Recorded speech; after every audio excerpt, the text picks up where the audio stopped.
dalka Kenya uu ka bilowday afduub arxan darra iyo dil la yaab leh oo horey aan loogu arag dalkaasi. Haddaba imise qofood ayaa xiran oo u xiran kooxaha dadka afduuba? Meeqa qofood ayay dileen? Ujeedkiisa muxuu yahay ayaan warbixinteena ku qaada dhigi doonaa iyo maxay ka dhacday dowladda Kenya. Sidoo kale warbixinada waxaan ku soo gudbin doonaa maxay ka dhaheen dadka indhergaradka ah ayna ku tilmaameen kiisaskan joogtada ah.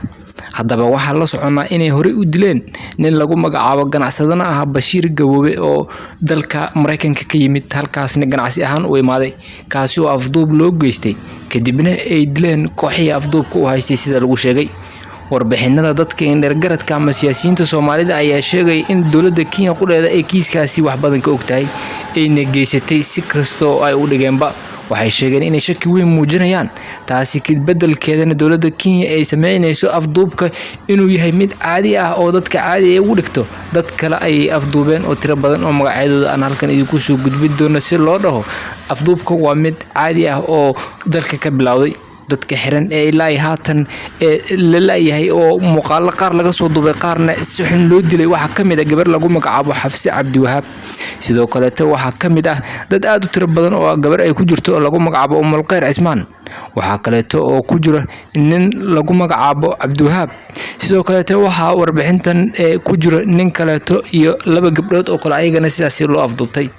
haddaba Soomaalida ayaa arintan ka shakiyeen maadaama dowladda Kenya iyo dowladda Soomaaliya xurguf dhanka siyaasadda ay u dhaxayso isla markaasna ay tahay mid u sareysay inkastoo haatan laga gaaray xalal sida ay sheegeen diyaaradihii iyo duulimaadyadii dib ay u furtay dowladda Kenya.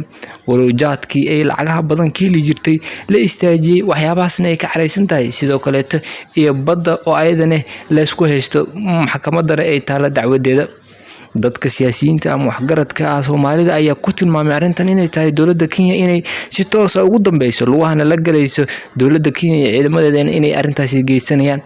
Soomaalida halkaasi ku dhaqan gobolada kala duwan magaalooyinka Mombasa iyo Nairobi intaba waxa ay ganacsi aad u ballaaran ku haystaan wadanka. qaar badan ayaa ku nool oo ku soo kordhiyay faa'iido isla markaasna dalkaasi wax u tara.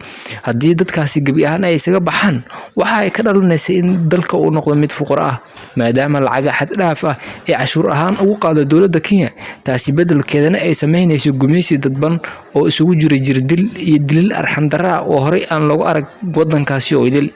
waxa kamid ahayd gabar lagu magacaabo Xafsi oo ay ka afduubeen magaalada Mombasa sida warbixinada aan ku helnay, taasi oo loo geystay jirdil midkii ugu baahsanaa ee qof bini'aadan ah loo geystay. sidoo kale Bashiir Gaboobe oo loo dilay si arxan darra oo aan horey loo arag.